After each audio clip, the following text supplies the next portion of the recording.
안녕하세요. 같이 하나님께 기도하겠습니다.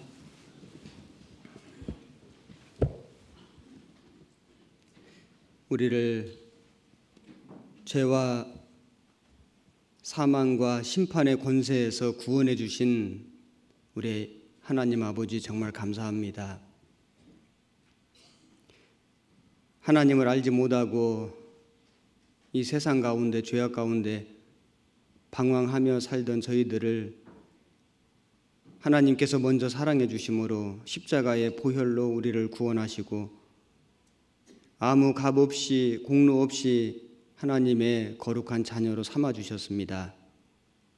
그 주님의 은혜와 사랑을 깨달은 저희들, 오늘 수요일 저녁에 하나님의 말씀 앞에 함께 모였습니다. 구원함을 받은 저희들에게 필요한 하나님의 말씀의 양식을 공급해 주시고 또 깨우쳐 주시기를 간구합니다. 우리 어리석음을 우리 주님 앞에 고백합니다. 그리고 또 우리 믿음의 연약함을 자백합니다. 우리에게는 더욱 하나님의 은혜와 또 사랑과 능력이 계속해서 필요합니다. 하나님 말씀으로 우리에게 우리의 심령 속에 충분히 주님의 은혜로 적셔주시고 또 위로해 주시며 만져주시며 고쳐주시며 싸매주시기를 간구합니다. 머리 숙여 기도하는 주님의 귀한 자녀들 중에 생활의 염려나 육신의 질병이나 또 신앙생활 가운데 시험이나 고난 가운데 고통받는 모든 성도들을 감찰해 주시고 일일이 고쳐주시고 또 일으켜 주시고 어떤 고난이나 환난에도 불구하고 결코 세상으로 곁길로 가지 않도록 지켜주시기를 간구합니다. 오늘 모든 말씀의 시종도 주 성령께서 함께 해주셔서 말하는 사람의 입술을 주장해 주시고 듣는 모든 사람의 마음을 감동시켜 주셔서 우리 하나님께만 영광이 되고 우리에게는 유익이 되도록 역사해 주옵소서. 우리를 사랑하시는 우리 구주 예수님 이름으로 감사하며 기도드렸습니다. 아멘. 열왕기상 2장을 찾겠습니다.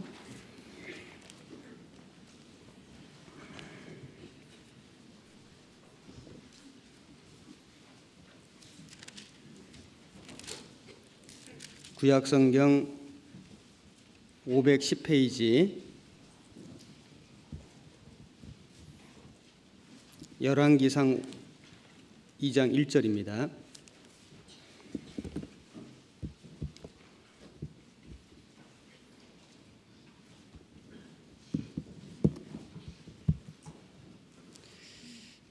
이 장 1절부터 9절까지 좀 길지만은 제가 읽어 올리겠습니다.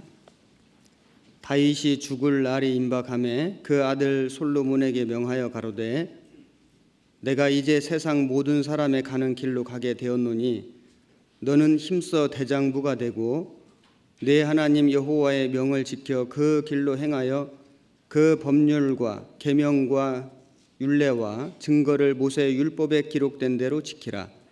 그리하면 네가 무릇 무엇을 하든지 어디로 가든지 형통할지라. 여호와께서 내 일에 대하여 말씀하시기를 만일 네 자손이 그 길을 삼가 마음을 다하고 성품을 다하여 진실이 내 앞에서 행하면 이스라엘 왕 위에 오를 사람이 내게서 끊어지지 아니하리라 하신 말씀을 확실히 이루게 하시리라. 스루야의 아들 요압이 내게 행한 일 곧 이스라엘 군대의 두 장관 넬의 아들 아브넬과 예델의 아들 아마사에게 행한 일을 네가 알거니와 저가 저희를 죽여 태평 시대에 전쟁의 피를 흘리고 전쟁의 피로 자기의 허리에 띤 띠와 발에 신은 신에 묻혔으니 네 지혜대로 행하여 그 백발로 평안히 음부에 내려가지 못하게 하라. 마땅히 길르앗 바실레의 아들들에게 은총을 베풀어 저희로 네 상에서 먹는 자 중에 참여하게 하라. 내가 네 형 압살롬의 낯을 피하여 도망할 때에 저희가 내게 나왔었느니라. 바울인 베냐민 사람 게라의 아들 시므이가 너와 함께 있나니 저는 내가 마하나임으로 갈 때에 독한 말로 나를 저주하였느니라. 그러나 저가 요단에 내려와서 나를 영접하기로 내가 여호와를 가리켜 맹세하여 이르기를 내가 칼로 너를 죽이지 아니하리라 하였노라. 그러나 저를 무죄한 자로 여기지 말지어다. 너는 지혜 있는 사람인즉 저에게 행할 일을 알지니 그 백발의 피를 흘려 저로 음부에 내려가게 하라. 9절까지 읽었습니다. 코스타리카 수양회를 다녀왔습니다. 코스타리카에 대해서 잘 모르실 것 같아서 좀 아주 간단하게 기도 부탁을 하겠습니다. 아메리카 중간에 중미죠. 중미에 코스타리카라고 하는 나라가 있는데 코스타라는 것은 해변이라고 하는 뜻이라고 합니다. 리카는 부요한 이런 뜻이기 때문에 아주 부요한 해변이다 이런 뜻의 나라 이름이라고 합니다. 그 나라가 크진 않은데 굉장히 자연이 아름답고 잘 보존되어 있습니다. 그런데 하여튼 저희들에게 더 중요한 것은 그런 자연보다는 주님의 복음이 그곳에 전해졌고 그리고 또 활발하게 전해지고 있다는 소식입니다. 그래서 수도 산호세에 우리 교회가 있고 1시간 반 정도 떨어진 꾸아빌레스라고 하는 곳에 우리 교회가 있습니다. 그래서 두 분의 선교사 가정이 파송돼서 지금 사역을 하고 계시는데 얼마 안 됐는데 불과 한 2년 3년 정도밖에 안 됐는데 이번 수양에 150명이 참석을 했고 한 30명 정도는 새로 오신 분들이었습니다. 숫자가 그리 많지 않은 것 같지만은 무한한 가능성을 갖고 있고 그리고 이번에 오신 분들 중에 총 6개 나라에서 왔거든요. 그래서 중미에 10개 넘는 나라들이 있는데 이 코스타리카가 중요한 것은 이곳에 계속해서 이제 복음이 전해지고 또 교회가 또 계속해서 세워지면은 그 주변에 있는 중미 여러 개 나라 스페니쉬를 쓰는 많은 그 나라들에게 복음이 전해질 수 있다는 것입니다. 이번에 그 참석한 분들 중에 주변의 여러 나라에서 오신 분들이 자기 나라에 이 복음을 꼭 가지고 가겠다고 그리고 또 와서 전해달라고 이렇게 요청을 했습니다. 그래서 코스타리카라고 하는 나라가 있다는 거 꼭 기억해 주시고 또 이번에 그 부활절 기간에 코스타리카뿐만 아니라 멕시코에서 또 남미에서 여러 곳에서 같은 기간에 수양회를 가졌고 멕시코에서는 1,100명 넘는 성도가 참여를 했고 또 에콰도르에서도 600명 넘는 성도가 참여를 해서 큰 이 복음의 역사가 있었다고 들었습니다. 그래서 전 세계에 복음이 전해지는 모든 교회를 위해서 그리고 그 일을 위해서 수고하시는 우리 형제 자매님들 그리고 선교사님들 그 가정들을 위해서 꼭 기억하시고 기도해 주시면 큰 힘이 되리라고 생각합니다. 그리고 오늘부터 공주수양관에서는 춘계 수양회가 시작이 되었습니다. 아마 우리 서울중앙교회에서도 많은 분들이 수양에 참석하셨을 겁니다. 토요일까지 진행되는 이 춘계 수양회를 위해서도 기도해 주시고 또 전도의 기회로 삼아 주시기를 부탁드립니다. 오늘은 읽은 열왕기상 2장의 말씀을 중심으로 해서 다윗의 유언 이런 제목으로 함께 말씀을 좀 상고해 보도록 하겠습니다. 다윗은 불세출의 영웅이었습니다. 그는 아주 위대한 믿음과 신앙을 가진 사람이었습니다. 그는 왕이었습니다. 그러나 그런 다윗조차도 이제 병이 들고 죽게 되었습니다. 하나님이 정해놓으신 우리 인생의 운명은 생로병사입니다.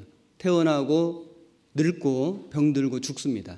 어느 누구도 이 운명의 법칙에서 벗어날 수는 없습니다. 다윗도 마찬가지였습니다. 열왕기상 1장 1절을 보겠습니다. 1장 1절에 다윗 왕이 나이 많아 늙으니 이불을 덮어도 따뜻하지 아니한지라. 이제 다윗이 나이가 많이 들었습니다. 그리고 2장 1절에 다윗이 죽을 날이 임박함에 그 아들 솔로몬에게 명하여 가로되. 그래서 이제 다윗도 곧 죽게 되었습니다. 2장 10절에 다윗이 그 열조와 함께 누워 자서 다윗 성에 장사되니. 다윗도 죽었습니다. 자, 이것이 우리 일생의 운명이라고 할 수 있습니다. 하나님은 사람의 일생을 아주 귀하게 만드셨습니다. 물건으로 비유하자면 명품으로 만드셨거든요. 사람에게 하나님의 형상대로 지음받은 영혼을 주셨습니다. 그리고 영혼을 사모하는 마음을 주셨습니다. 영원한 세계를 만들어 주셨습니다. 영원히 살 수 있는 길을 만들어 주셨습니다. 사람의 일생은 명품 중에 명품이죠. 그런데 명품일수록 물건 중에 짝퉁도 있죠. 이미테이션이라고 하는 게 있습니다. 모조품을 얘기하는 거죠. 길에서 파는 물건은 짝퉁 없습니다. 그런데 이름만 대면 아는 아주 유명한 브랜드는 모조품, 유사 상품, 가짜 제품이 있는 겁니다. 마귀는 가짜를 잘 만듭니다. 그래서 하나님은 명품 인생을 만드셨는데 마귀는 가짜를 만들어서 사람들을 미혹합니다. 눈에 보이는 세상의 즐거움과 쾌락, 육체적인 것이 전부인 것처럼 거짓말합니다. 그래서 수많은 사람들이 명품 인생을 살 수 있도록 창조되었음에도 불구하고 그 사실을 모르고 마귀에게 속아서 미혹돼서 살아가는 인생이 됐습니다. 진정 위대한 인생이 무엇일까? 진정 위대한 인생은 하나님이 창조하신 그 영혼을 가지고 하나님을 찾고 그리고 하나님 나라를 사모하고 하나님의 뜻대로 남은 삶을 사는 그 사람이 정말 위대한 인생이고 명품 인생이 되는 겁니다. 다윗은 위대한 인생을 살았습니다. 왜냐하면 다윗은 이 세상에서 왕이었습니다. 부족한 것이 하나도 없었습니다. 그는 권력도 있었고 명예도 있었고 그리고 많은 은금 보화 물질도 있었습니다. 그런데 그 다윗이 늙어서 죽게 됐을 때 대를 잇는 솔로몬 왕에게 무엇을 남겼냐면은 그런 세상의 권력이나 명예나 육체적인 쾌락이나 금은 보화나 물질을 남긴 것이 아니고 그는 믿음과 신앙을 남겼습니다. 다윗은 위대한 인생, 명품 인생을 산 사람이 틀림없습니다. 예레미야 9장을 찾겠습니다. 여기 열왕기상 2장에다가 표시를 좀 해놓으시고 좀 수시로 찾겠습니다. 예레미야 9장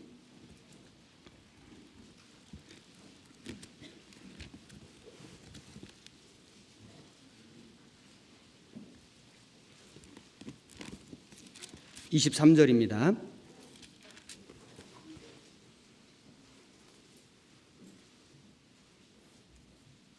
(23절) (24절) 같이 읽겠습니다. 여호와께서 이같이 말씀하시되 지혜로운 자는 그 지혜를 자랑치 말라. 용사는 그 용맹을 자랑치 말라. 부자는 그 부함을 자랑치 말라. 자랑하는 자는 이것으로 자랑할지니 곧 명철하여 나를 아는 것과 나 여호와는 인애와 공평과 정직을 땅에 행하는 자인 줄 깨닫는 것이라. 나는 이 일을 기뻐하노라. 여호와의 말이니라. 그래서 진정으로 위대한 인생은 그 지혜를 자랑하거나 용맹을 자랑하거나 부함을 자랑하는 인생이 아니고 참으로 하나님을 알고 하나님 사랑을 깨닫고 하나님의 뜻대로 살다가 하나님의 나라에 가는 그 인생이 참으로 위대한 인생이고 명품 인생인 겁니다. 하나님이 우주와 만물을 만드신 목적, 지구를 만드신 목적, 자연 만물을 만드신 목적, 그리고 사람을 하나님의 형상대로 만드신 목적이 뭐겠습니까? 영생 주시려고 하신 거거든요. 하나님이 성경 말씀을 기록하시고 그리고 수천 개 넘는 언어로 번역돼서 우리에게 주신 목적, 우리 인생에게 고난과 고생을 허락하시고 눈물 골짜기를 지나가도록 허락하신 목적, 하나님이 인간의 연수를 100년으로 사람의 수명을 100년으로 만들어 놓으시고 그리고는 생로병사의 과정을 거치도록 하신 목적, 그 목적이 뭐겠습니까? 육체가 아니거든요. 눈에 보이는 세상이 아닌 겁니다. 하나님이 영원한 생명 주시려고 하신 겁니다. 그 영원한 생명을 얻고 그 영원한 생명을 위해서 하나님의 뜻대로 살아가는 그 인생이 진정 위대한 인생인 겁니다. 명품 인생인 겁니다. 다윗은 왕이었습니다. 그러나 다윗은 그 왕의 권력이나 명예나 이 세상의 물질을 자랑하거나 그것을 자식에게 물려주려고 한 것이 아니라 그는 믿음과 신앙을 자식에게 물려주기를 원했습니다. 그는 위대한 사람이었습니다. 열왕기상 본문 표시해 놓으신 2장 1절을 제가 다시 읽겠습니다. 다윗이 죽을 날에 임박하매 그 아들 솔로몬에게 명하여 가로되 내가 이제 세상 모든 사람에 가는 길로 가게 되었노니 너는 힘써 대장부가 되고 내 하나님 여호와의 명을 지켜 그 길로 행하여 그 법률과 계명과 율례와 증거를 모세의 율법에 기록된 대로 지키라. 그리하면 네가 무릇 무엇을 하든지 어디로 가든지 형통할지라. 다윗은 지금 늙었습니다. 다윗은 이제 병이 들었습니다. 죽을 날이 임박했습니다. 그런데 다윗은 그것 때문에 낙심하지 않았습니다. 다윗은 그것 때문에 근심하지 않았거든요. 다윗은 절망하지 않았습니다. 오히려 다윗은 육신은 쇠약해져 갔지만은 그런데 심령 속에는 샘솟는 힘이 있었습니다. 그는 소망이 있었습니다. 그리고 그에게는 담대함이 있었습니다. 그래서 그 아들 솔로몬에게 너는 힘써 대장부가 되라 이렇게 말할 수 있는 겁니다. 대장부가 뭘까요? 큰 어른 사람이 대장부거든요. 나이가 많아서만 대장부 아닐 겁니다. 몸집이 커서만 대장부가 아닐 겁니다. 믿음과 신앙의 사람, 주님의 생명을 받고 그리고 그 주님의 뜻을 따라서 순종하며 살아가는 사람, 위대한 인생을 사는 사람, 명품 인생을 사는 그 사람이야말로 대장부입니다. 그런데 다윗이 그 아들 솔로몬에게 너는 힘써 대장부가 되라 이렇게 말할 수 있는 것은 다윗 자신이 대장부의 삶을 살았기 때문에 이렇게 말할 수 있는 것입니다. 다윗에게 영원한 생명이 없고 소망이 없었다면 다윗은 죽음 앞에서 그 아들 솔로몬에게 너는 힘써 대장부가 되라 이렇게 말할 수 없었을 겁니다. 자기 죽음 때문에 아마 애통해하고 한탄하고 있었을지 모릅니다. 그러나 다윗은 절대 그러지 않았습니다. 다윗은 담대했습니다. 다윗은 실망하거나 낙심하지 않았습니다. 다윗은 소망이 있었습니다. 그래서 아들에게 죽음 앞에서도 너는 힘써 대장부가 되라 이렇게 말할 수 있었습니다. 그리고 다윗은 그 아들에게 하나님 여호와의 명을 지켜 그 길로 행하라고 얘기했습니다. 그리하면 어디든지 형통하게 될 것이다. 하나님 말씀에다가 네 목숨 걸고 살아라 이렇게 말했습니다. 다윗 자신이 하나님 말씀에 목숨 걸고 살았던 사람이기 때문에 그렇게 말할 수 있을 겁니다. 다윗은 이 세상에서는 왕이었지만은, 그리고 그 아들 솔로몬 왕에게 지금 유언을 하고 있지만은 결코 세상의 것을 유산으로 유업으로 물려주기를 원치 않았습니다. 그는 그가 평생 붙들고 있었던 믿음과 신앙을 그 아들 솔로몬에게 유산으로 유업으로 물려주기를 간절히 원했습니다. 그래서 이 열왕기상 2장에는 다윗의 유언이 나옵니다. 오늘 이 다윗의 유언을 좀 우리가 자세히 공부해 보면은 구원받은 그리스도인들이 어떤 인생을 살아야 될지를 교훈받는 아주 중요한 내용이 있을 거라고 믿습니다. 유언이 뭘까요? 유언은 죽을 때 하는 겁니다. 사람이 편지를 쓰더라도 결론이 중요하잖아요. 그래서 이제 가장 마지막에 요점, 어떤 그 메시지의 어떤 그 가장 핵심을 이렇게 적어 놓을 겁니다. 성경도 가장 마지막이면 주님의 재림의 약속이거든요. 소망입니다. 사람도 한 평생을 살고 한 평생을 또 살아가면서 많은 말을 할 것인데, 그런데 그 말 중에서 가장 중요한 말이 있다면은 아마도 죽음을 앞두고 마지막에 하는 그 유언과 같은 그 말이 정말 중요할 거라고 생각합니다. 유명한 사람들이 마지막에 남긴 말들이 있는데, 제가 인터넷을 통해서 몇 가지 조사를 해보니까 우리 잘 아는 우리 노무현 대통령은 죽기 전에 뭐라고 얘기했습니까? 슬퍼하지 마라. 삶과 죽음이 모두 자연의 한 조각 아니겠는가? 미안해하지 마라. 누구도 원망하지 마라. 운명이다. 좀 들어본 기억나죠? 얼마 전에 우리 이 말 많이 들었습니다. 자살했습니다.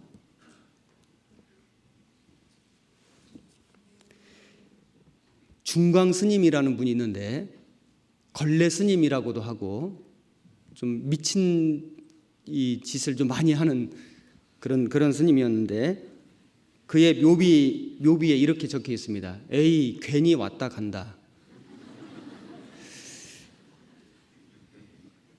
해밍웨이라고 하는 그 작가는 묘비에 뭐라고 써 있냐면 일어나지 못해 미안해 이렇게 써놨답니다. 그 일본의 승려 모리야 세냔이라고 하는 사람은 묘비명에 뭐라고 써놨냐면은 내가 죽으면 술통 밑에 묻어줘 운이 좋으면 미퉁이 셀지도 몰라. 그는 아마 평생 술을 많이 마신 사람인 것 같습니다. 노벨 문학상 수상자 영국의 조지 버나드 쇼는 묘비명에다 뭐라고 써놨냐면은 내 우물쭈물하다 이렇게 될 줄 알았다 이렇게 써놨답니다. 세상을 풍미했던 유명한 사람들이 그 인생의 진리를 찾지 못하기 때문에, 위대한 인생을 살지 못했기 때문에, 명품 인생을 살지 못했기 때문에 허망한 자기 삶을 이렇게 표현했습니다. 그러나 믿음의 선진들은 달랐습니다. 찰스 스펄전은 뭐라고 마지막에 말을 하고 돌아가셨냐면은 주님은 나를 위해 돌아가셨다. 참 간단한 말이지만은 진리입니다.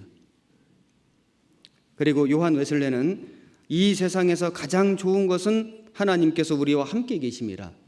참 진리입니다. 그리고 청교도 존 오웬은 이렇게 얘기했습니다. 나는 교회라는 배를 폭풍의 바다에 두고 떠납니다. 그러나 위대한 선장이신 하나님이 계시기에 배 밑창에서 노젓는 나 같은 사공 한 사람이 사라진들 문제될 것이 없을 것입니다. 참 진실된 말입니다. 진실된 고백입니다. 그리고 성경에 나오는 위대한 믿음의 선진들은 죽기 전에, 주님의 부르심을 받기 전에 위대한 말을 남기고 소천했습니다. 우리 잘 아는 모세가 마지막에 한 말을 잠깐 찾아보겠습니다. 신명기 33장입니다.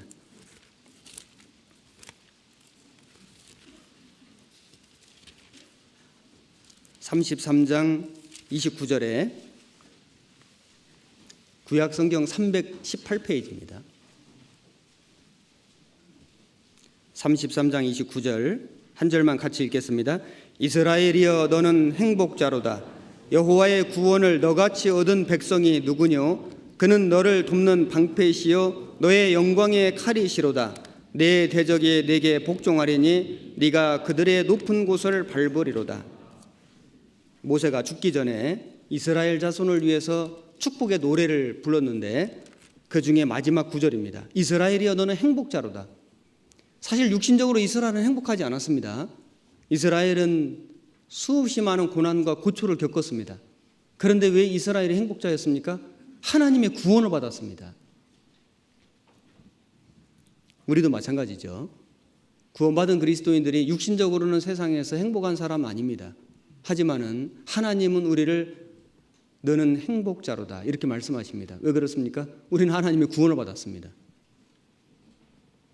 여호와의 구원을 너같이 얻은 백성이 누구뇨?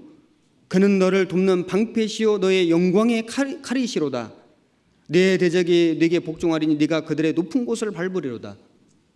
이것은 구원받은 그리스도인들에게도 적용되는 말씀이라고 생각합니다.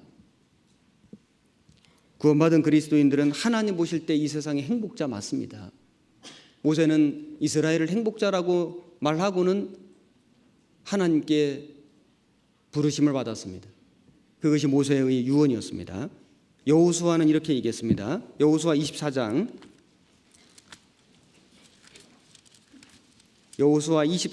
14절에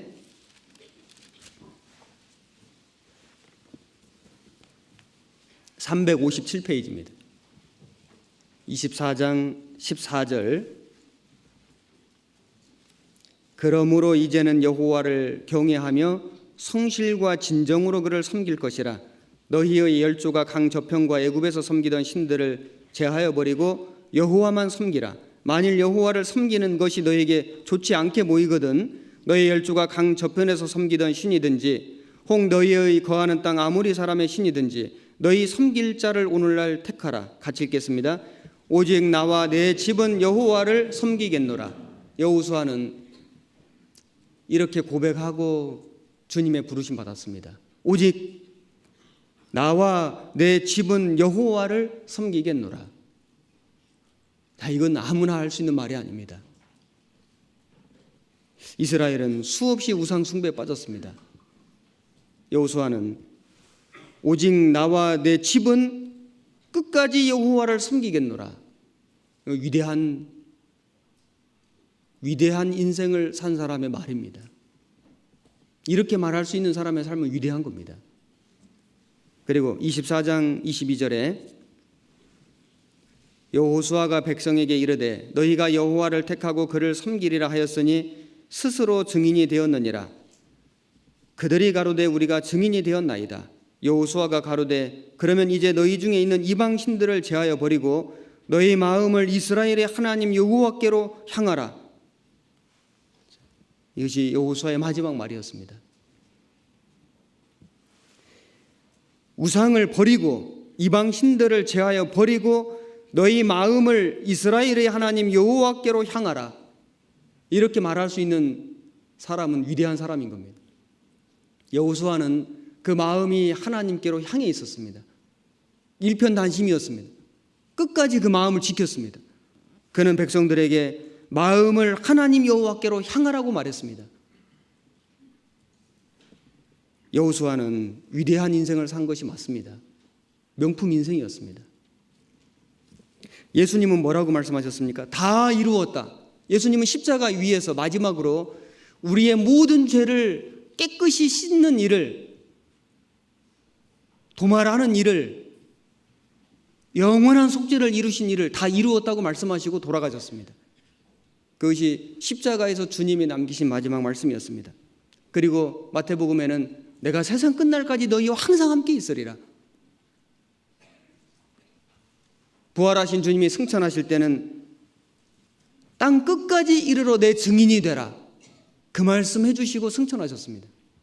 그것이 주님이 우리에게 남기신 이 세상에서의 마지막 말씀이었습니다. 당부였습니다. 예수님만큼 위대한 분은 없습니다. 그분은 위대한 인생을 사셨습니다. 위대한 삶을 사셨습니다. 위대한 일을 하셨습니다. 그 주님의 생명을 받은 사람들은 위대하게 살 수 있습니다. 우리는 그 주님의 생명을 받았습니다. 그리고 그 주님을 만날 수 있다는 소망이 있습니다.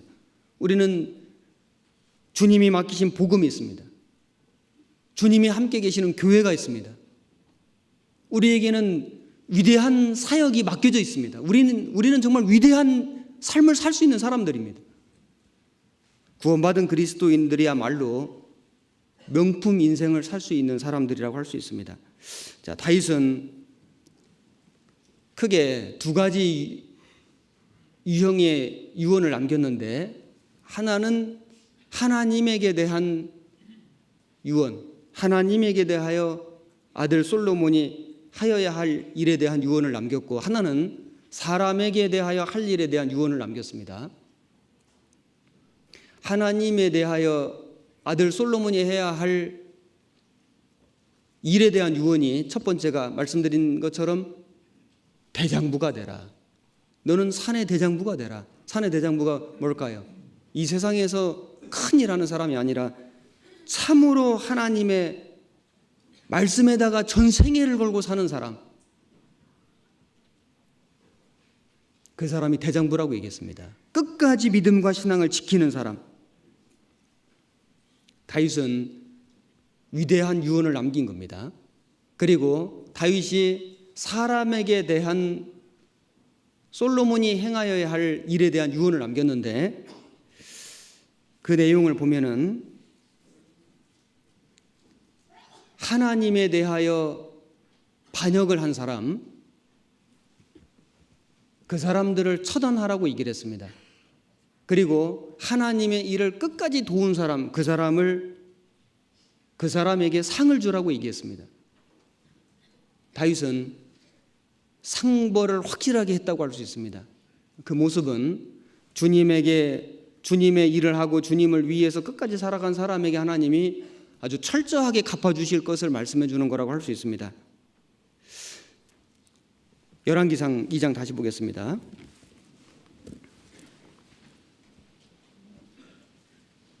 열왕기상 2장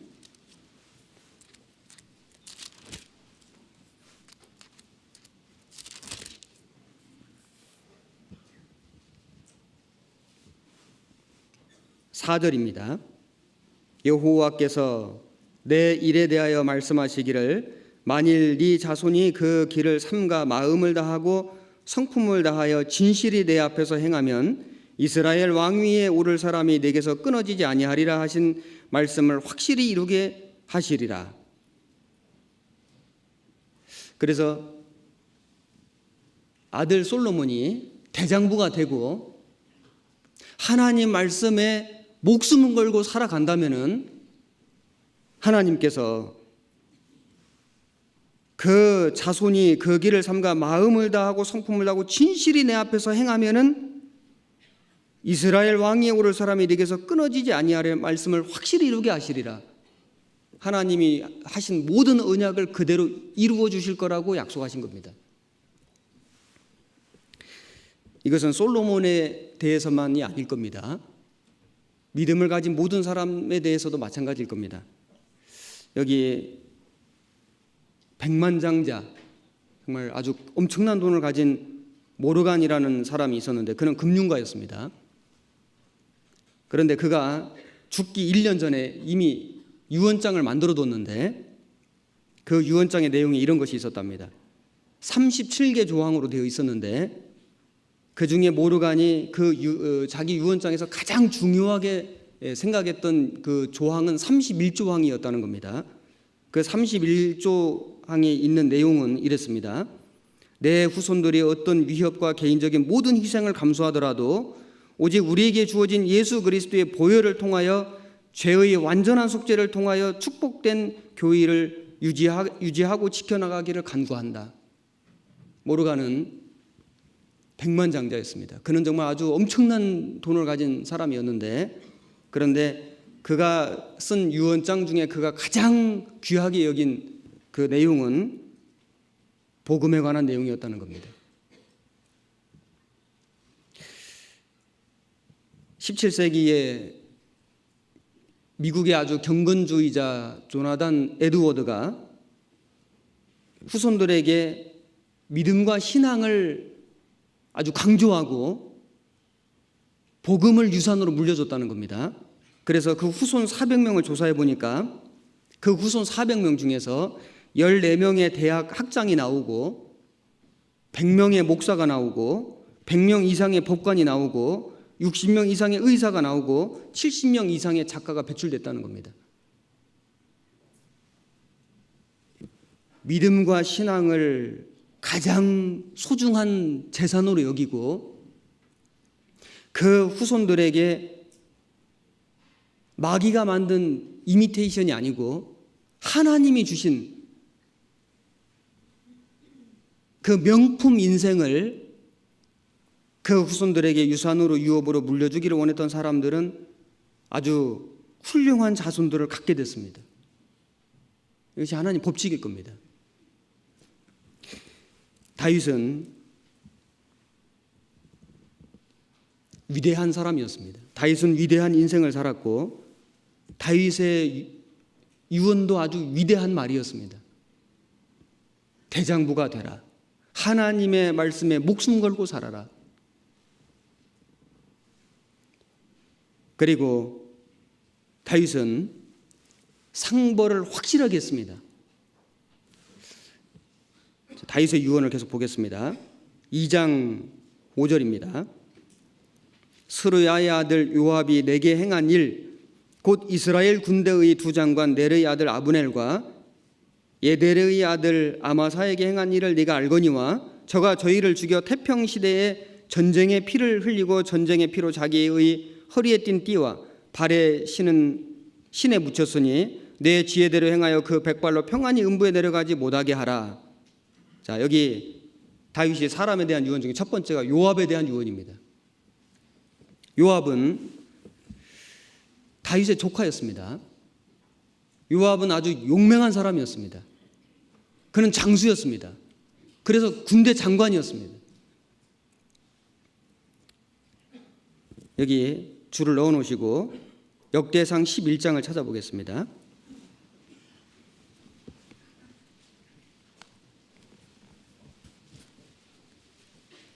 역대상 11장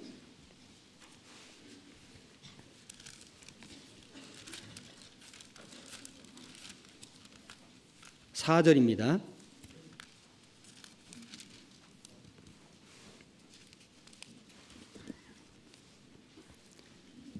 (626페이지) 4절 다윗이 온 이스라엘로 더불어 예루살렘 곧 여부스에 이르니 여부스 토인이 거기 거하였더라. 여부스 토인이 다윗에게 이르기를 네가 이리로 들어오지 못하리라 하나 다윗이 시온산 성을 빼앗았으니 이는 다윗성이라. 다윗이 가로되 먼저 여부스 사람을 치는 자는 두목과 장관을 삼으리라 하였더니 스루야의 아들 요압이 먼저 올라갔으므로 두목이 되었고, 이 스루야는 다윗의 누이입니다.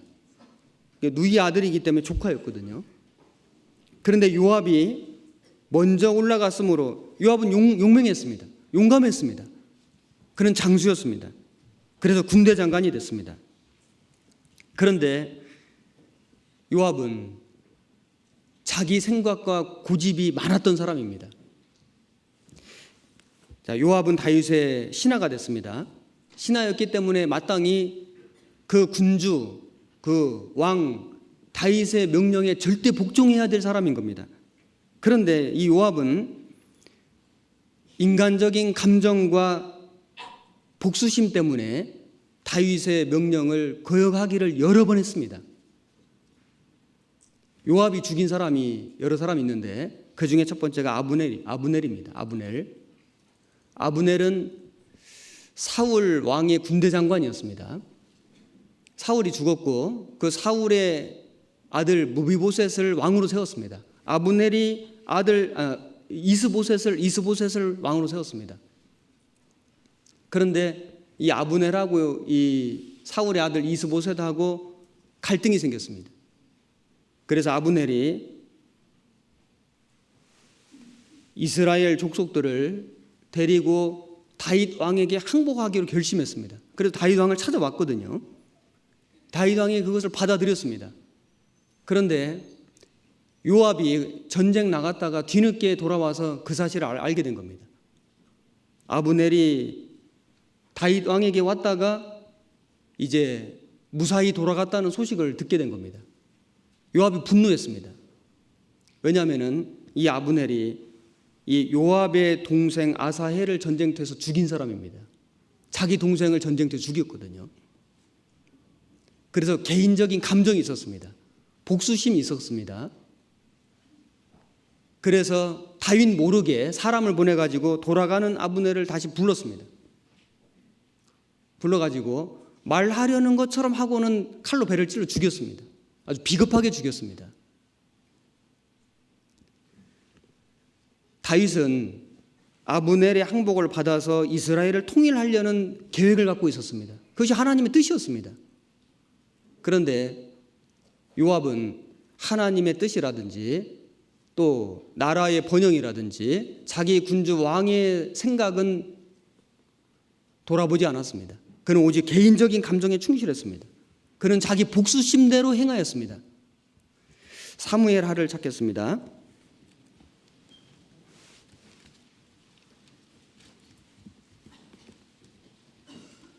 사무엘 하 3장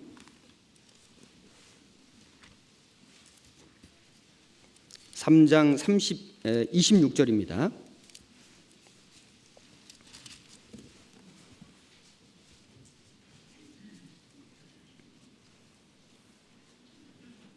(467페이지입니다) 이에 다윗에게서 나와서 사자들을 보내어 아브넬을 쫓아가게 하였더니 시라 우물가에서 저를 데리고 돌아왔으나 다윗은 알지 못하였더라. 아브넬이 헤브론으로 돌아오매 요압이 더불어 종용이 말하려는 듯이 저를 데리고 성문으로 들어가서 거기서 배를 찔러 죽이니 이는 자기의 동생 아사헬의 피를 인함이었더라. 이 요압은 다윗 왕의 신하였음에도 불구하고 왕의 생각을 돌아보지 않았습니다. 나라의 안위를 생각지 않았습니다. 오직 자기 개인의 복수심만을 생각한 사람이었습니다. 그리고 이 요압이 누구를 또 죽였냐면은 다윗 왕의 아들 압살롬 죽였습니다. 압살롬이 반역했습니다. 그런데 아버지 이 다윗은 압살롬 죽이는 걸 원치 않았습니다. 그래서 소년 압살롬을 살려주라고 그를 죽이지 말라고 부탁했습니다. 그런데 요압은 그 다윗의 분명한 명령을 알고도 아주 고의적으로 그 명령을 어기고 압살롬을 아주 무참하게 살해했습니다. 사무엘하 18장입니다. 18장 5절입니다.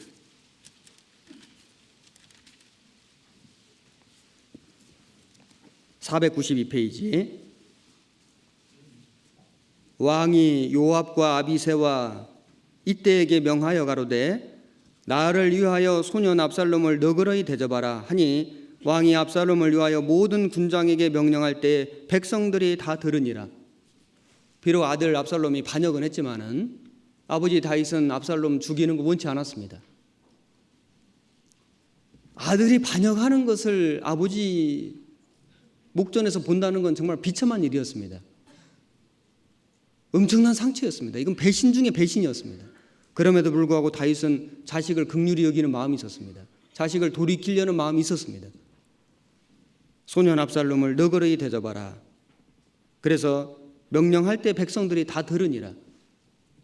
요압에게 명령했습니다. 요압 들었습니다. 그런데 요압은 그 왕의 명령을 완전히 무시했습니다. 11절에 요압이 그 고한 사람에게 이르되 네가 보고 어찌하여 당장에 쳐서 땅에 떨어뜨리지 아니하였느뇨? 내가 네게 은 10개와 띠 하나를 주었으리라. 그 사람이 요압에게 대답하되 내가 내 손에 은 1000개를 받는다 할지라도 나는 왕의 아들에게 손을 대지 아니하겠나이다. 우리가 들었거니와 왕이 당신과 아비새와 이때에게 명하여 이르시기를 삼가 누구든지 소년 압살롬을 해하지 말라 하셨나이다. 아무 일도 왕 앞에는 숨길 수 없나니 내가 만일 거역하여 그 생명을 해하였다면 당신도 나를 대적하였으리이다. 요압이 가로되 나는 너와 같이 지체할 수 없다 하고 손에 작은 창 셋을 가지고 가서 상수리 나무 가운데서 아직 살아있는 압살롬의 심장을 찌르니 요압의 병기를 맡은 소년 열이 압살롬을 에워싸고 쳐 죽이니라. 아주 무참히 살해했습니다. 왕의 명령을 아주 고의적으로 무시했습니다. 요압에게는 용맹만 있었지 긍휼이 없었습니다. 그는 죽은 다윗의 마음을 헤아릴 줄 아는 지혜가 없었습니다. 요압은 하나님의 뜻이나 나라의 안위나 왕의 계획은 돌아보지 않고 오직 자기 감정, 복수심에만 충실한 사람이었습니다. 우리가 신앙생활을 하다 보면은 주님의 역사, 복음이 전해지고 영혼들이 구원을 받는 일, 그래서 주님의 나라가 점점 견고해지는 일, 교회가 점점 부흥되는 일, 사실 여기에다 더 관심을 가져야 되잖아요. 교구가 잘 되고 구역이 잘 되는 일, 여기에 관심을 가져야 되잖아요. 그걸 위해서 우리가 마음을 쓰고 희생하고 헌신하고 인내하고 절제하고 양보하고 용서하고 용납하고 해야 되잖아요. 그런데 혹여라도 자기 개인의 감정에 너무 충실한 나머지 또 개인적인 어떤 복수심 때문에 형제 자매 마음에 상처를 준다든지 어떤 교회가 하는 일을 회방한다든지 한다면은 큰 문제가 생길 겁니다. 그리고 자기 어떤 성품적인 그런 용기만 가지고 주님 일을 하는 게 아니잖아요. 주님의 뜻을 깊이 생각하고 또 교회를 이끌어가는 앞에서 수고하는 그런 분들의 그 생각을 깊이 헤아리고 마음을 같이 하고 순종하는 것이 참 중요한 거잖아요. 요압은 그렇지 않았습니다. 그래서 요압은 다윗의 마음을 헤아리지 못하고 아들 압살롬을 무참히 죽이고 그리고 아브넬을 죽였습니다. 그리고 아마사를 죽였는데 아마사는 누구냐면은 요압 대신에 다윗이 군대 장관 삼은 사람인 겁니다. 자기 다음에 군대 장관 직책을 이어받은 사람이거든요. 그런데 요압은 그 마음에 그걸 못마땅히 여겼습니다. 그래서 기회를 찾아서 다윗이 자기 대신에 군대 장관 삼은 아마사를 죽였습니다. 그것도 비겁하게 죽였거든요. 사무엘하를 보겠습니다. 사무엘하 19장입니다. 19장 13절에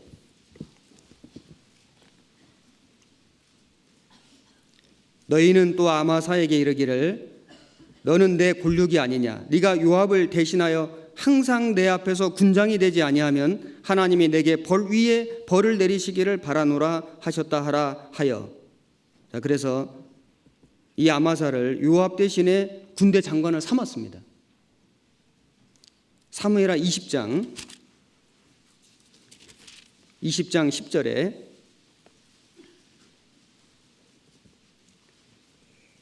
아마사가 요압의 손에 있는 칼은 주의치 아니한지라. 요압이 9절부터 읽겠습니다. 9절 요압이 아마사에게 이르되 형은 평안하뇨 하며 오른손으로 아마사의 수염을 잡고 그 입을 맞추려는 채 하매 아마사가 요압의 손에 있는 칼은 주의치 아니한지라. 요압이 칼로 그 배를 찌르매 그 창자가 땅에 흐르니 다시 치지 아니하여도 죽으니라. 요압은 아마사를 아주 비겁하게 죽였습니다. 죽인 이유가 뭐냐면 시기심 때문에 죽인 겁니다. 자기 군대 장관직을 아마사가 물려받는 것에 대해서 불만이 있었습니다. 요압이 그런 사람이었습니다. 그래서 요압은 아브넬을 죽이고 아마사를 죽이고 그리고 다윗 왕을 배반한 아들 압살롬을 죽였습니다. 다윗은 그것 때문에 마음에 엄청난 상처를 받았습니다. 그러나 다윗은 자기 생전에는 그 요압을 처치하지 못했습니다. 그래서 그 아들 솔로몬에게 이 요압을 처단해 줄 것을 유언으로 남긴 겁니다.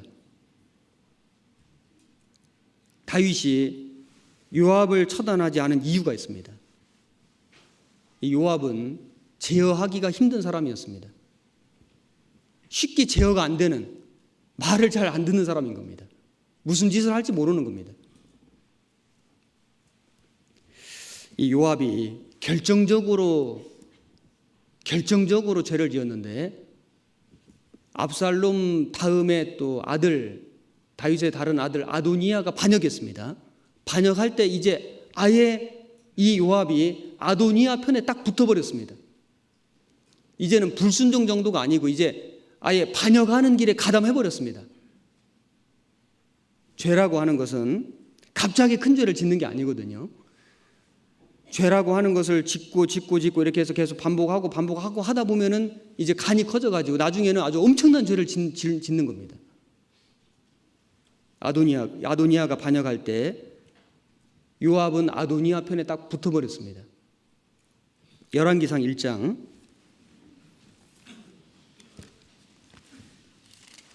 5절에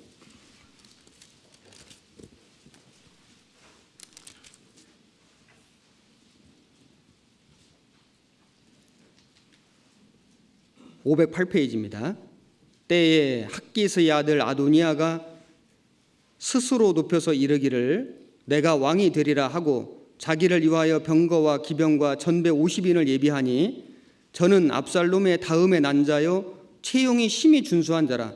그 부친이 내가 어찌하여 그리하였느냐 하는 말로 한 번도 저를 섭섭하게 한 일이 없었더라.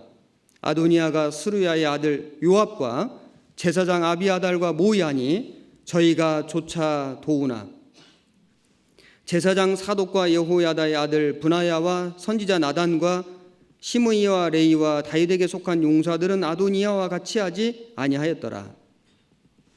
여기 아도니아가 또 다윗 왕을 반역했습니다. 반역할 때 거기에 가담한 사람이 누구냐면은 이 군대장관이었던 요압하고 제사장 아비아달이었습니다. 그들이 다윗을 완전히 배반했습니다. 본색이 드러났습니다. 욕심이 잉태한즉 죄를 낳고 죄가 장성한즉 사망을 낳느니라. 죄는 점점 발전합니다. 불순종이 나중에는 반역죄를 낳게 됐습니다. 다윗은 죽기 전에 유언을 남겼는데 그 중에 이 요압을 처단할 것을 솔로몬에게 부탁했습니다.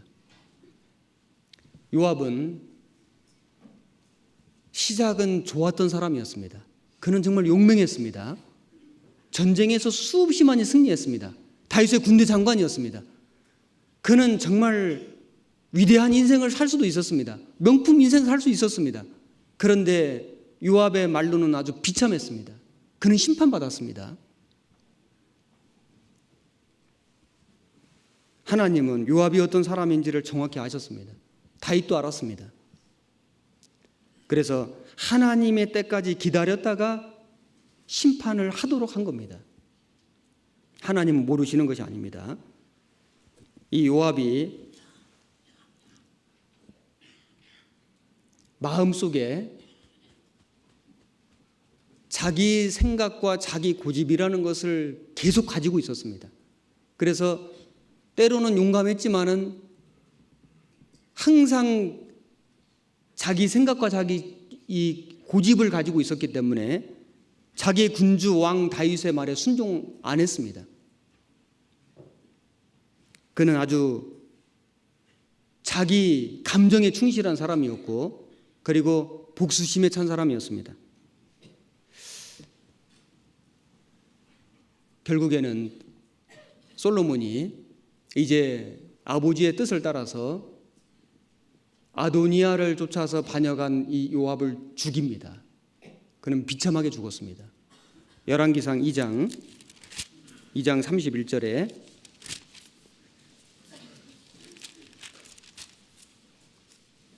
(31절) 왕이 이르되 저의 말과 같이 하여 저를 죽여 묻으라. 요압이 까닭 없이 흘린 피를 나와 내 부친의 집에서 네가 제하리라. 여호와께서 요압의 피를 그 머리로 돌려보내실 것은 저가 자기보다 의롭고 선한 두 사람을 쳤음이니 곧 이스라엘 군대 장관 넬의 아들 아브넬과 유다 군대장관 에델의 아들 아마사를 칼로 죽였음이라. 이 일을 내 부친 다윗은 알지 못하셨나니 저희의 피는 영영이 요압의 머리와 그 자손의 머리로 돌아갈지라도 다윗과 그 자손과 그 집과 그 위에는 여호와께로 말미암은 평강이 영원히 있으리라. 이 아브넬과 아마사 죽은 것에는 다윗은 책임이 없었습니다. 이것은 요압의 책임이었습니다. 요압은 시작은 좋았는데 끝은 아주 좋지 않은 사람이었습니다. 성경에 그런 사람이 많이 나오죠. 가인도 시작 좋았습니다. 그는 아담의 자녀로 태어났습니다. 그는 아벨보다 형이었습니다. 그런데 하나님께 나아가는 지혜를 알지 못했습니다. 땅에 솟아놓은 제물 드렸습니다. 하나님이 동생 아벨의 제물 받아주시고 자기 제물 연락하지 않으시는 것을 보고 시기심 때문에 자기 동생을 들에서 돌로 쳐 죽인 최초의 살인자 됐습니다. 그는 정말 위대한 인생을 살 수도 있었는데, 명품 인생 살 수 있었는데 그는 아주 비참한 인생 살게 됐습니다. 하나님을 완전히 떠났습니다. 에서는 이삭의 아들로 태어났습니다. 그는 장자였습니다. 그는 아버지의 유업을 2배나 받을 수 있는 장자 권리 갖고 있었습니다. 위대한 인생 살 수 있었습니다. 명품 인생 살 수 있었습니다. 그런데 그는 팥죽 한 그릇에 장자 명분을 팔아버렸습니다. 경홀히 여겼습니다. 망령된 자가 됐습니다. 삼손은 나실인이었습니다. 그는 하나님 선택받았습니다. 하나님 그에게 능력 주셨습니다. 머리카락에 그의 능력이 있었습니다. 그는 정말 위대한 인생 살 수 있었습니다. 명품 인생 살 수 있었습니다. 그런데 삼손이 들릴라를 사랑하고 그 무릎을 베고 잠들었습니다. 육신의 눈만 감긴 것이 아니라 영적 눈이 완전히 감겼습니다. 무감각해졌습니다. 결국에는 그 비밀을 폭로하고, 결국에는 머리를 깎이고 힘을 빼앗기고 눈을 뽑히고, 그는 아주 부끄러운 관정의 사람이 됐습니다. 물론 마지막에 그가 하나님의 힘을 받아서 블레셋 사람을 많이 죽였습니다. 그러나 그의 삶은 정말 위대한 삶을 살 수 있었음에도 불구하고 부끄럽게 됐습니다. 성경에는 시작은 좋았는데 끝이 안 좋은 사람들이 많이 나옵니다. 사울왕도 그랬습니다. 사울왕 처음에 정말 겸손했습니다. 그는 아주 출중한 사람이었습니다. 그는 겸손한 사람이었고 전쟁에서 승리를 많이 했습니다. 그런데 사울왕이 점점 마음이 교만해지고 불순종의 길을 걷게 되고, 그리고 시기심에 가득 찼습니다. 나중에는 성신이 떠나고 악신이 들어가지고 평생 한 일이 뭐냐면은 다윗 죽이러 다녔습니다. 그럼 비참하게 죽었습니다.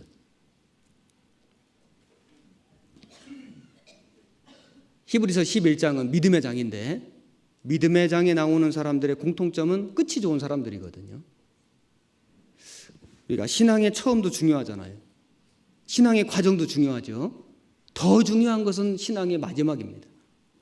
주님 오시는 그날까지 우리가 믿음 지키고 주님의 교회와 교제 안에서 복음 전하다가 주님을 만날 수 있다면 정말 그는 신앙생활을 성공한 사람이 될 겁니다. 위대한 인생이 될 겁니다. 명품 인생이 될 겁니다. 대마는 바울과 함께 복음 전하다가 육신의 고난을 이기지 못하고 세상을 사랑함으로 고향으로 떠나가 버렸습니다. 마가는 한때는 바울을 떠났다가 다시 돌아왔습니다. 그가 나의 일에 유익하니라. 우리는 신앙생활 하다 보면은 마가처럼 한때 잠깐 떠날 수도 있습니다.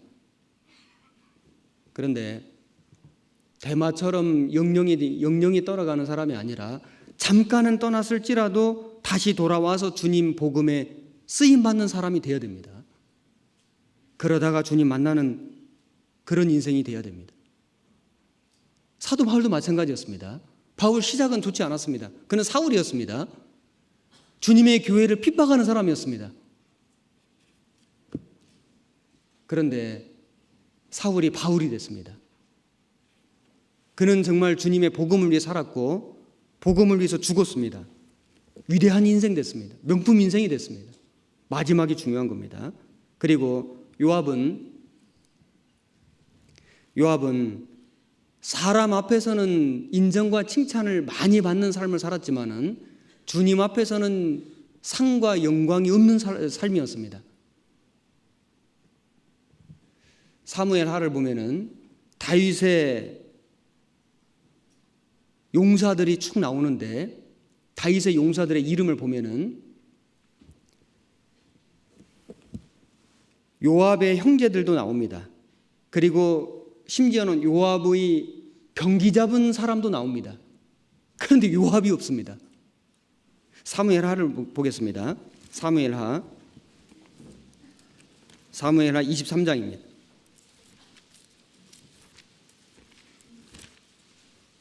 23장 18절에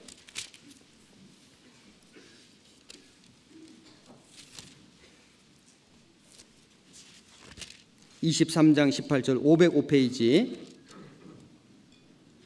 또 스루야의 아들 요압의 아우 아비세니 저는 그 3인의 두목이라 저가 창을 들어 300인을 죽이고 그 3인 중에 이름을 얻었으니 자 여기 보면 아비세가 나옵니다. 요압의 아우입니다. 그리고 24절에 요압의 아우 아사헬은 30인 중에 하나요 또 베들레헴 도도의 아들 엘하난과 여기도 보면 아사헬이 나오는데 요압 아우입니다.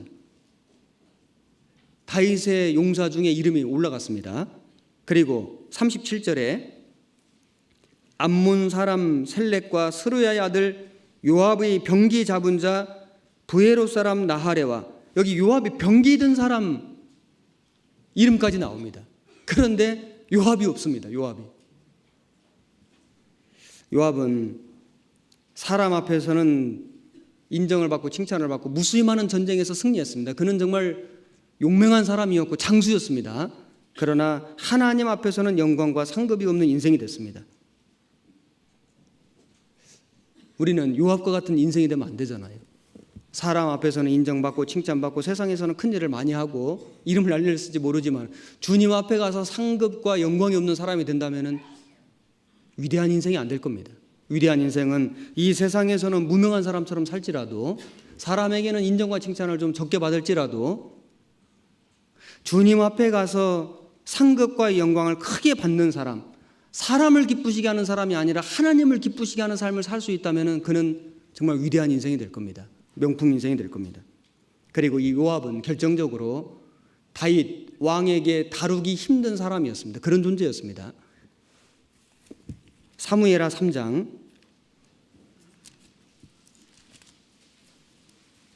사무엘하 3장 39절입니다. 468페이지입니다. 내가 기름 부음을 받은 왕이 되었으나 오늘날 약하여서 스루야의 아들인 이 사람들을 제어하기가 너무 어려우니 여호와는 악행한 자에게 그 악한 대로 갚으실지로다 하니라. 여기 스루야의 아들이 요압입니다. 다윗은 항상 하나님 앞에 순종하는 삶을 살았습니다. 다윗은 하나님의 종이었습니다. 종으로 자처했습니다. 그의 삶은 순종으로 점철됐습니다. 요압은 다윗의 종이었습니다. 다윗의 신하였습니다. 그러나 요압은 다윗에게 순종하지 않았습니다. 하나님은 다윗을 하나님의 뜻대로 제어했습니다. 다윗은 하나님의 뜻대로 늘 다루어진 삶을 살았습니다. 요압은 그 군주 왕 다윗이 제어할 수가 없었습니다. 요압은 왕 다윗이 다루기 참 힘든 사람이었습니다. 이 사람들을 제어하기가 너무 어려우니 우리는 구원받은 그리스도인들은 하나님이 제어하기 쉬운 사람이 되어야 되겠죠. 하나님이 다루시기 쉬운 사람. 우리가 교회 안에서 어떤 일을 할 때 어떤 일을 무슨 일을 맡기든지 순종하는 사람, 기쁜 마음으로 그 일을 기꺼이 하는 사람, 제어가 잘 되는 사람이잖아요. 다루기 좋은 사람이잖아요. 주님 보실 때. 그런데 어떤 사람들은 너무나 다루기가 힘이 들고 너무 자기 생각이 많고 자기 고집이 있고 자기 뜻이 너무 강하고 마음을 같이 하기가 너무 힘들고 주님이 보실 때 주님 쓰기가 그렇게 힘이 든다면은 그는 위대한 인생 살기가 어려울 겁니다. 요압은 다윗에게 다루기 힘든 사람이었습니다. 요압은 결국에는 위대한 삶을 살지 못했습니다. 다윗은 요압을 처치하지 못했지만은 그 아들 솔로몬에게 유언했습니다. 그를 죽이라. 요압은 결국 죽었습니다. 자기 죄 때문에 죽은 겁니다. 그는 반역에 가담했습니다. 결국 그의 본성이 드러났습니다. 하나님이 그를 심판하셨습니다. 열왕기상 2장 본문 다시 보겠습니다. 2장 7절에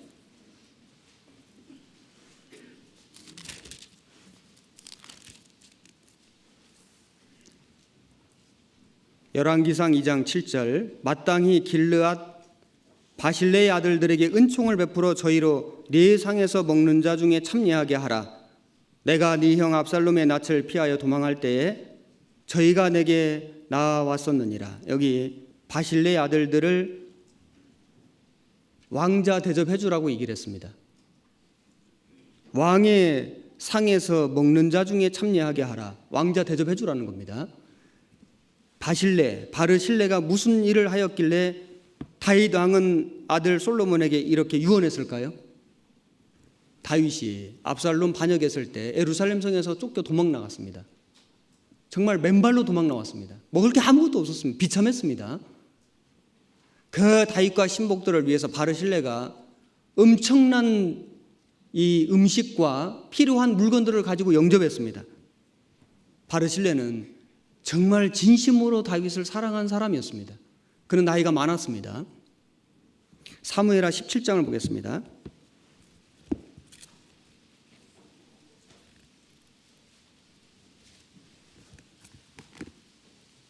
사무엘하 17장 27절에 491페이지입니다.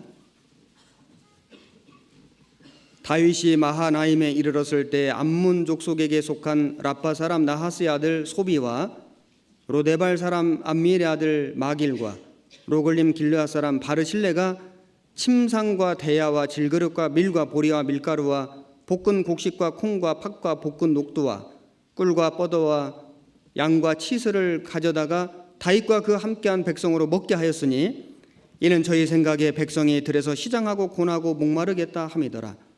사람이 배고플 때 먹을 거 주는 사람만큼 고마운 사람은 없을 겁니다.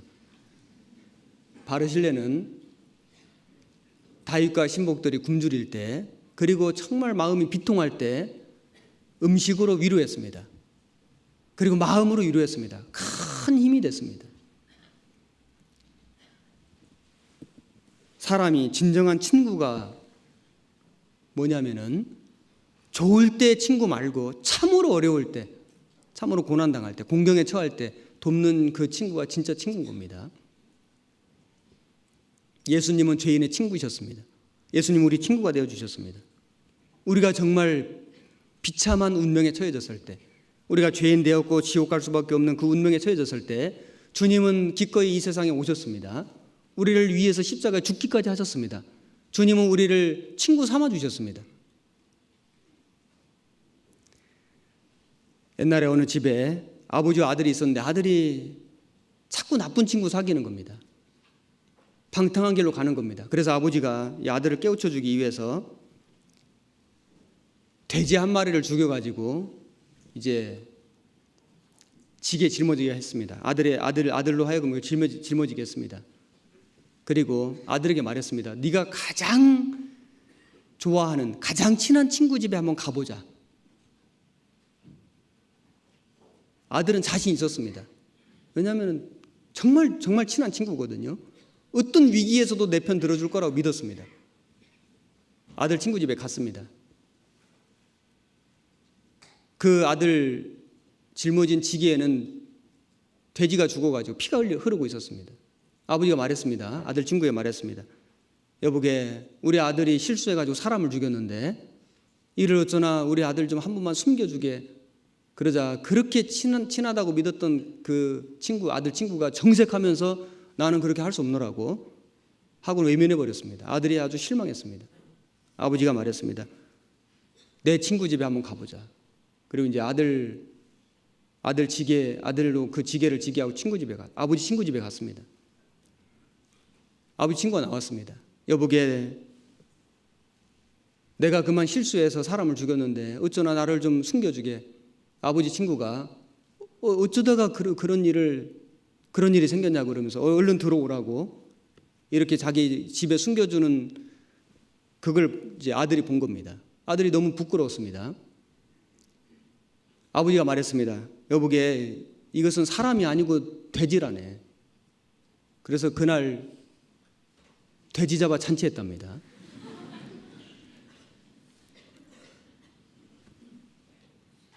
진짜 친구는 좋을 때 친구 아니거든요.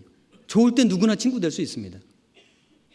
누가복음에 나오는 탕자도 아버지 재산 받아서 먼 나라 갔는데 친구 많았습니다. 방탕하게 살았습니다. 재산 다 떨어졌습니다. 친구 다 떨어졌습니다. 돼지가 친구 됐습니다. 근데 돼지도 자기 먹을 거 자꾸 뺏어가니까 돼지도 싫어했습니다. 아들 갈 곳이 없었습니다. 비로소 아버지 생각났습니다. 우리 아버지 집에는 종들도 좋은 것을 나는 줄여 죽는구나. 돌아가리라. 돌아갔습니다. 주님은 죄인의 친구로 오셨습니다. 우리가 가장 고통받을 때, 정말 우리가 가장 외롭고 비탄할 때 주님은 우리의 친구가 되어주시고, 지금도 주님은 구원받은 모든 사람들의 친구입니다. 구원받은 사람들은 또한 구원받은 모든 사람들에게 친구가 되어야 됩니다. 그리고 구원받은 사람들은 이 세상에 이뤄진 영혼들의 친구가 되어줘야 됩니다. 다시 복음 들고 가야 됩니다. 바르실레는 다윗이 가장 고난 당할 때, 가장 외로울 때, 가장 힘들 때 다윗의 친구 되어 주었습니다. 그는 많은 물건과 음식을 가져다가 다윗을 봉양했습니다. 다윗과 다윗의 권속들을 살렸습니다. 다윗은 그 바르실레의 그 사랑과 친절을 기억하고 있었습니다. 다윗이 압살롬의 반역을 평정하고 돌아올 때 바르실레가 나왔습니다. 다윗이 이렇게 얘기했습니다. 사무엘하 19장 31절.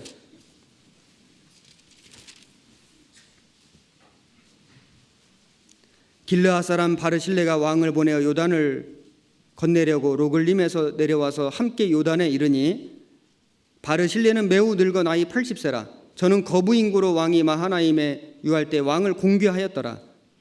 왕이 바르실레에게 이르되 너는 나와 함께 건너가자. 예루살렘에서 내가 너를 공귀하리라. 바르실레가 왕께 구하되 내 생명의 날이 얼마나 있었건데 어찌 왕과 함께 예루살렘으로 올라가리이까. 내 나이 이제 80세라. 어떻게 좋고 흉한 것을 분간할 수 있사오며 음식의 맛을 알 수 있사오리이까. 어떻게 다시 노래하는 남자나 여인의 소리를 알아들을 수 있사오리이까. 어찌하여 종이 내 주 왕께 오히려 누를 끼치리이까. 종은 왕을 모시고 요단을 건너려는 것뿐이오늘 왕께서 어찌하여 이 같은 상으로 내게 갚으려 하시나이까. 청컨대 종을 돌려 보내옵소서. 내가 내 본성 부모의 묘 곁에서 죽으려 하나이다. 그러나 왕의 종 김합이 여기 있사오니 청컨대 저로 내 주 왕과 함께 건너가게 하옵시고 왕의 처분대로 저에게 베푸소서. 왕이 대답하되 김합이 나와 함께 건너가리니 내가 너의 좋아하는 대로 저에게 베풀겠고 또 네가 내게 구하는 것은 다 너를 위하여 시행하리라 하니라. 여기 아들 김합을 데려갔습니다. 하나님이 믿음으로 살아가는 사람에게 주신 축복이 뭐냐면은 자녀에게도 갚으신다는 겁니다. 물론 자녀가 믿음 안에 순종할 때 가능할 겁니다. 무조건 자녀에게 갚으시는 것이 아니라 자녀가 순종할 때 부모의 믿음과 신앙이 자녀에게 배나 축복될 겁니다. 하나님은 오네시보로가 사도 바울을 도울 때, 사도 바울을 위로할 때, 다 사도 바울을 버릴 때 오네시보로는 끝까지 사도 바울을 지켰을 때 사도 바울은 이렇게 기도했습니다. 오네시보로의 집의 긍휼을 베푸시옵소서. 오네시보로의 집입니다. 오네시보로는 로마 감옥에 바울이 갇혀 있을 때 많은 사람들이, 아니 모든 사람들이 다 바울을 버릴 때 그는 끝까지 바울을 지켰습니다. 그는 바울을 찾아오고 그리고 부끄러워하지 않았습니다. 그는 그 믿음과 신앙이 변함이 없었습니다. 디모데후서에 보면은 사도 바울이 오네시보로의 집의 긍휼을 베푸시옵소서. 그리고 주께서 저로 하여금 주의 날의 긍휼을 얻게 하옵소서. 그 날에. 그러니까 오네시보로의 믿음과 신앙 때문에 온 집이 축복받았습니다. 그리고 이 세상에서의 축복만 아니라 주님 앞에 갔을 때 영원한 영광과 상급으로 갚아주실 걸 기도한 겁니다. 지금도 마찬가지일 겁니다. 지금도 우리가 다는 모르지만은 주님의 영광을 위해서, 주님의 복음을 위해서, 이뤄진 영혼을 위해서, 형제 자매를 위해서 자기의 물건이나 물질을 희생하고 헌신하는 형제 자매들이 정말 많이 계십니다. 사람은 다 알지 못할지라도 하나님은 다 아십니다. 다 보셨습니다. 그리고 갚아주시는데 이 생에서도 갚아주시고 주님 앞에서도 갚아주실 겁니다. 그리고 그 사람만 아니라 그 집에 하나님이 은혜와 긍휼을 베푸신다고 말씀했습니다. 우리가 주님을 위해서 살아가면 주님이 우리 집을 도와주시는 것이 분명히 있을 겁니다. 그리고 열왕기상 2장을 다시 보겠습니다. 열왕기상 2장 8절에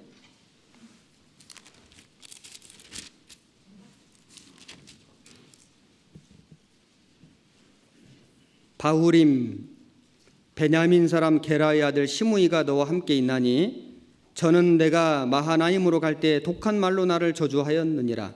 그러나 저가 요단에 내려와서 나를 영접하기로 내가 여호와를 가리켜 맹세하여 이르기를 내가 칼로 너를 죽이지 아니하리라 하였노라.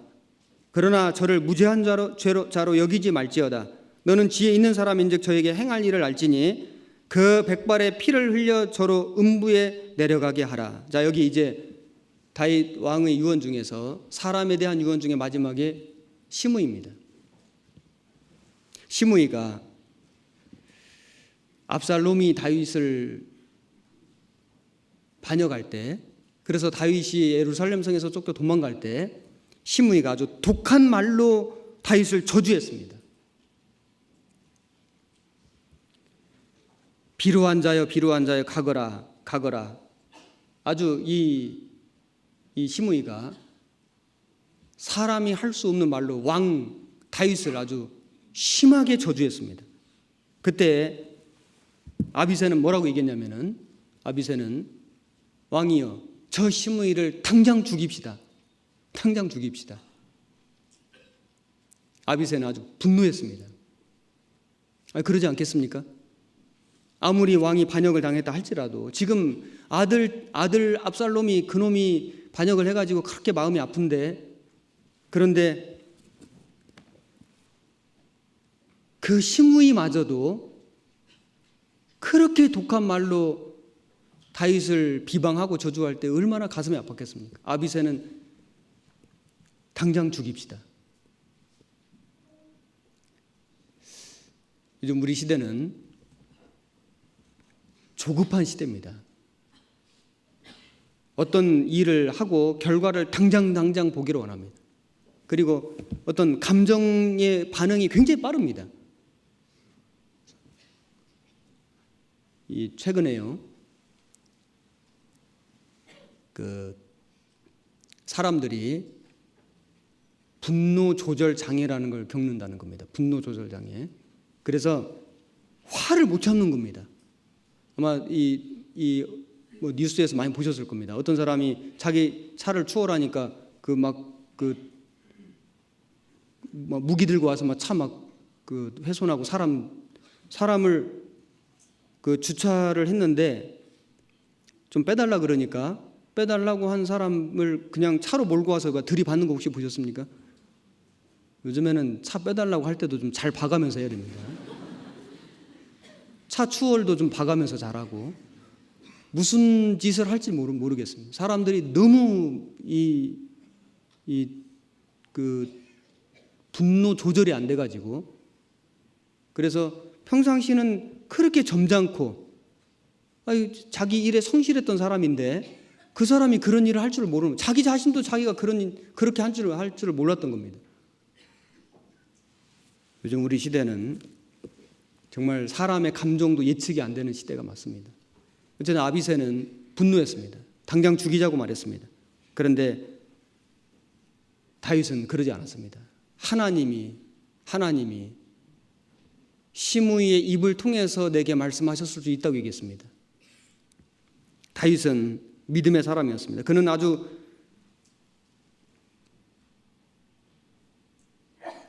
멀리 봤습니다. 그는 오랫동안 기다렸습니다. 그러나 하나님이 반드시 갚아주실 거라는 걸 믿었습니다. 다윗이 압살롬 반역을 평정하고 돌아올 때 시므이가 제일 먼저 달려왔습니다. 시므이는 처세술이 좋은 사람입니다. 그는 간에 붙었다 쓸개 붙었다를 잘하는 사람이었습니다.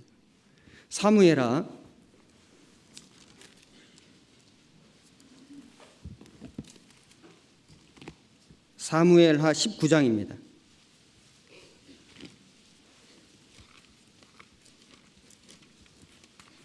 19장 16절에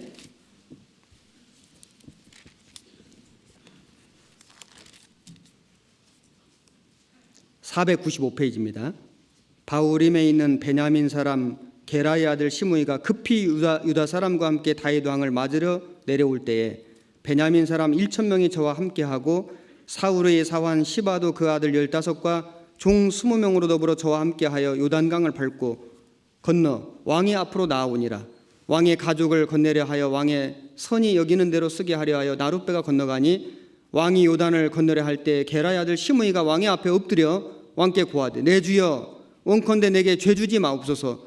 내 주 왕에게 예루살렘에서 나오시던 날에 종의 패역한 일을 기억하지 마옵시며 마음에 두지 마옵소서. 왕의 종 내가 범죄한 줄 아옵는 고로 오늘 요셉의 온 족속 중 내가 먼저 내려와서 내 주 왕을 영접하나이다. 이 시므이는 정말 요즘 말로 하면 처세술이 너무 좋은 사람입니다. 정치하면 잘했을 것 같습니다. 간에 붙었다 쓸개 붙었다를 잘했습니다. 그렇게 비방하고 저주하더니 이제는 왕이 반란 평정하고 돌아오니까 제일 먼저 재물 가지고 달려와서 넙적 엎드렸습니다. 다윗이 이 시므이를 죽이지 않았습니다. 23절에 시므이에게 이르되 네가 죽지 아니하리라 하고 저에게 맹세하니라. 다윗은 시므이 죽이지 않았습니다. 그런데 다윗은 시므이 마음 속에 악한 마음이 있다는 걸 알았습니다. 그래서 다윗은 이 시므이 속에 악한 행위를 결코 눈 감는 것이 하나님의 공의가 아니라는 걸 알았습니다. 하지만은 다윗 시대의 시므이를 죽이지는 않았습니다. 시므이는 베냐민 사람이고 시므이를 즉시 처단하면은 베냐민 지파와 갈등 생길 수도 있었습니다. 그러면 다윗이 왕국을 통일하는 데 문제가 생겼을 수도 있습니다. 다윗은 멀리 봤습니다. 당장 원수 갚지 않았습니다. 복수하지 않았습니다. 자기 감정대로 하지 않았습니다. 그러나 다윗은 기억은 하고 있었습니다. 그래서 죽을 때 솔로몬 왕에게 유언했습니다. 시므이의 죄를 심판하라고 얘기했습니다. 그런데 솔로몬도 지혜로웠습니다. 당장 시므이 데려와서 처단하지 않았습니다. 그럼 또 문제 생길 수 있었습니다. 대신에 시므이에게 조건을 붙였습니다. 예루살렘에서 나가지 말라고 얘기했습니다. 예루살렘 경내에 말하자면 연금, 가택연금식으로, 그래서 그 지경 안에서만 살도록 명령했습니다. 사실 시므이에게는 어려운 일 아닙니다. 예루살렘 성 거룩한 도성입니다. 얼마든지 편하게 살 수 있었습니다. 그런데 솔로몬은 지혜로운 사람이었습니다. 솔로몬은 이 시므이가 아주 감정적인 사람이고 그리고 그는 아주 충동적인 사람이라는 걸 알았기 때문에 언젠가는 이 약속을 잊어버리고 못 지킬 걸 생각했습니다. 그런데 때가 왔습니다. 한 3년쯤 지났는데 시므이의 종들이 먼 지방으로 도망가 버렸습니다. 시므이가 종 찾으러 가드까지 갔습니다. 예루살렘 지금 벗어났습니다.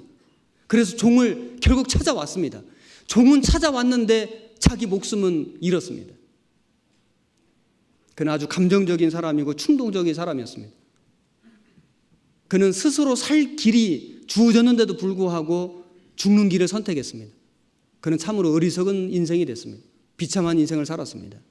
그러나 자기 죄가 자기 죄, 자기 머리로 돌아온 겁니다. 다윗은 시므이의 결국을 알았고 솔로몬에게 그걸 위임했습니다. 솔로몬은 지혜롭게 처신했습니다. 오늘날에도 시므이 같은 사람들이 있거든요. 간에 붙었다 썰개 붙었다 하는 사람이 있습니다. 자기 유리한 대로 행합니다. 말 바꿉니다. 태도 바꿉니다. 시므이가 자기 잃어버린 종 찾으러 약속을 어겼다가 목숨 잃었습니다. 지금도 그 종과 같은 것을 쫓아서 살다가 자기 생명, 영혼을 잃어버리는 사람이 너무 많습니다. 구원받은 사람 중에도 세상의 육신적인 것을 추구하다가 정말 하나님 앞에 위대한 인생을 살 수 있는데, 명품 인생을 살 수 있는데 그 기회를 놓쳐버리는, 그래서 부끄러운 삶을 사는 사람도 있을 수 있습니다.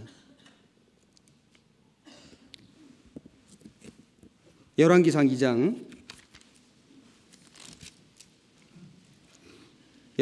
2장 43절입니다.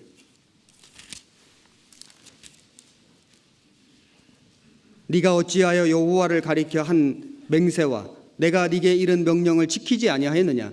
왕이 또 시므에게 이르되 네가 무릇 네 마음에 아는 모든 악 곧 내 부친에게 행한 말을 네가 스스로 아나니 여호와께서 네 악을 네 머리로 돌려 보내시리라. 그러나 솔로몬 왕은 복을 받고 다윗의 위는 영원히 여호와 앞에서 견고히 서리라 하고 여호야다의 아들 분하에게 명하매 저가 나가서 시므이를 쳐서 죽게 한지라. 이에 나라가 솔로몬의 손에 견고하여 지니라. 결국 시므이는 죽었습니다. 자기 입술로 지은 죄가 자기 머리로 돌아갔습니다. 마음속에 숨은 악이 결국 다 드러났고 결국 심판받았습니다. 하나님의 심판의 맷돌은 천천히 돌아갑니다. 사람은 당장 원수 같기를 원하지만 하나님은 그렇게 하시지 않았습니다. 하나님은 하나님의 때에 원수도 갚으시고 하나님의 때에 상급도 주시는 분입니다. 구원받은 그리스도인의 삶이 위대한 인생이 되고 명품 인생이 되려면은 우리는 우리의 생각과 우리의 고집을 추구하지 말고 하나님의 뜻과 하나님의 마음에다 마음 맞춰야 됩니다. 다윗은 위대한 인생 살았습니다. 그는 위대한 유언을 남긴 사람입니다. 오늘 열왕기상 2장을 통해서 다윗의 유언에 대해서 생각해 봤습니다. 다윗은 왕이었습니다. 다윗은 모든 것을 가진 사람이었습니다. 다윗에게는 부족한 게 없었습니다. 그러나 다윗은 그 아들 솔로몬에게 죽음 앞에서 무엇을 유언했습니까? 무엇을 유업으로 남겼습니까? 그는 믿음과 신앙을 유업으로 남겼습니다. 세상에 물질도 아니고 권력도 아니고 명예도 아니고 지식도 아니고 다윗은 그의 삶을 유업으로 남겼습니다. 그의 삶, 주님을 섬기는 삶, 주님 말씀에 순종하는 삶, 그것을 그 아들 솔로몬에게 유업으로 남겼습니다. 그래서 다윗은 정말 죽음 앞에서도 위대한 인생이 됐습니다. 명품 인생이 됐습니다. 대장부가 되라. 하나님의 말씀에 목숨 걸고 살아라. 그래서 열왕기상 3장부터 보면은 이 솔로몬이 얼마나 지혜롭게 행하는지 모릅니다. 하나님이 무엇을 구할 것이냐? 하나님 백성 잘 다스리는 지혜를 구했습니다. 그는 계속해서 전쟁에 승승장구했고 성전을 지었습니다. 솔로몬이 다윗의 믿음과 신앙을 유업으로 유산으로 받은 것이 맞습니다. 그리고 다윗은 상과 벌을 확실히 했습니다. 그래서 요압을 처단하고 시므이를 처단할 것을 얘기했습니다. 그 고난 중에, 고통 중에 자기를 공개한 바르실레의 아들들을 왕자처럼 대접해 줄 것을 부탁했습니다. 이것은 무엇입니까?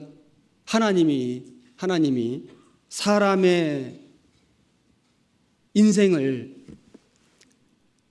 행한 대로 갚아주실 것을 보여주신 겁니다. 하나님은 우리가 하나님 앞에 잘못한 것도 기억하십니다. 우리가 하나님 앞에 올바르게 산 것도 기억하십니다. 하나님께서 하나님의 때에 하나님의 방법으로 갚으실 겁니다. 우리 안에 혹여라도 요압 같은 죄가 있다면은, 혹여라도 우리가 시므이 같은 죄가 있다면은, 요압은 자기 생각과 고집이 너무 강한 사람이었습니다. 그는 사람에게는 인정받고 사람에게는 칭찬받고 그는 참으로 화려하고 그는 참으로 용맹한 사람이었습니다. 그런데 문제는 그는 제어하기 힘든 사람이었습니다.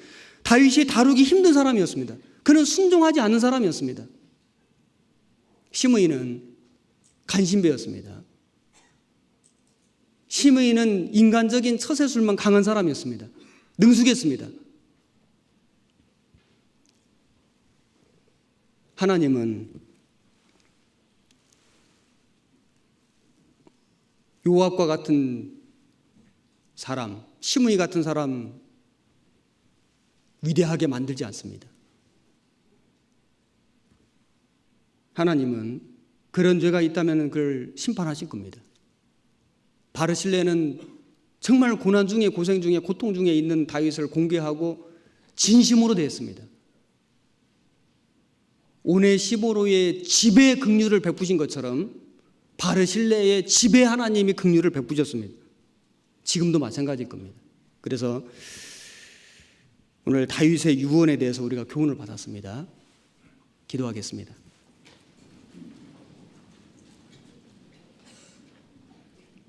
살아계신 하나님 아버지, 정말 감사합니다. 우리가 무엇이간데 우리를 이 세상 많은 사람들 가운데 먼저 구원해 주시고 하나님의 자녀로 삼아 주셨습니까? 주님의 그 은혜와 그 사랑을 생각할 때마다 머리 숙여 감사를 올립니다. 여기 구원받은 우리 모든 형제 자매님들의 삶 속에 함께 해주시고 또 우리의 생활 속에 함께 해주시고 우리의 심령 속에 함께 해주셔서 우리 안에 혹여 하나님 보시기에 합당치 않은 것이 있다면은 제하여 주시고 버릴 수 있는 힘과 용기를 주시고 또 하나님께 순종하는 마음이 있다면 하나님께서 귀하게 보시고 또 사용해 주시고 하나님의 영광을 위해 일할 수 있도록 도와주옵소서. 전 세계에 또 전국에 많은 전도 집회가 있고 하나님의 역사가 일어나고 있습니다. 복음을 위해서 수고하는 모든 손길에 함께해 주시고 말씀 앞에 나온 모든 이뤄진 영혼들의 마음을 열어주셔서 구원받을 수 있도록 도와주옵소서. 춘계 수양회가 시작되었습니다. 끝까지 함께해 주시고 하나님의 역사를 크게 나타내 주셔서 하나님께 영광이 돌아가고 우리 모든 사람에게는 기쁨이 되도록 인도해 주옵소서. 우리를 사랑하시는 우리 구주 예수님 이름으로 감사하며 기도드렸습니다. 아멘.